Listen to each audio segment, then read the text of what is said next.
So the way you interpret correlation to understand something about the world is this sentence stem. You're going to say there is a, then you're going to choose if it's a strong, moderate, or weak, and then if it's a positive or negative relationships. So choose one of these words and one of these words to go in the blank here. So for instance, for this example down here, between height on my x-axis and weight on my y-axis, I'm going to say that there's a correlation of 0.75. So you see it's a little bit spread out. It's not all perfectly on the line. So 0.75 is more in the moderate zone. It needs to be closer to +1 to be strong. It really needs to be like below 0.3 for it to be weak. And since that's a positive number, it's a positive relationship. So I can say there is a strong positive relationship suggested by the correlation between the height and weight. It'll be going up and to the right instead. But when you draw a line through it, it should be a little bit more spread out.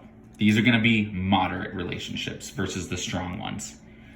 Now, you're going to have a weak relationship if your R is really between -0.1 to -0.3 or +0.1 to +0.3, okay?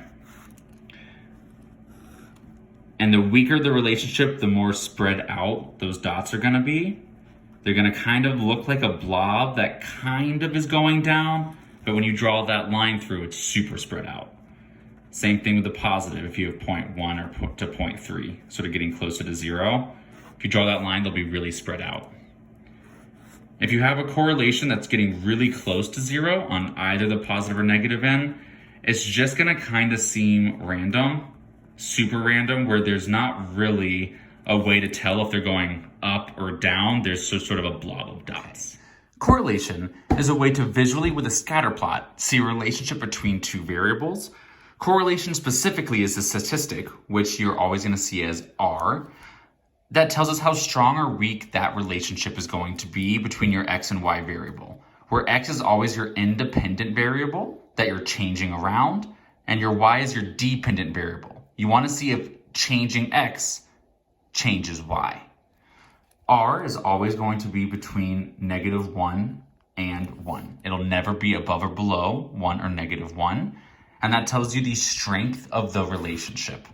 If you have an R equals -1 or an R equals 1, that means the data points on the scatter plot are going to be ridiculously close together, almost like you can draw a straight line to connect them.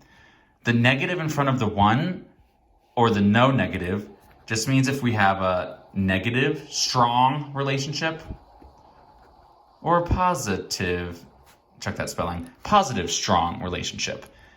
Negative, you always start just like, so you read graphs like a book from the left to right. Negative is going to go down. So a -1, the dots are going to be going down from left to right, and they're almost all going to be on a super straight line that you can draw. +1 is the same idea, except they're going to be going up when you go left to right. But if you draw a line, it should connect almost all of the dots if you have a 1 and -1. Now, as you start getting closer to 0, that's when they're going to start being really spread out, and you're going to start having really weak relationships. You have really strong relationships if you're close to 1 or -1.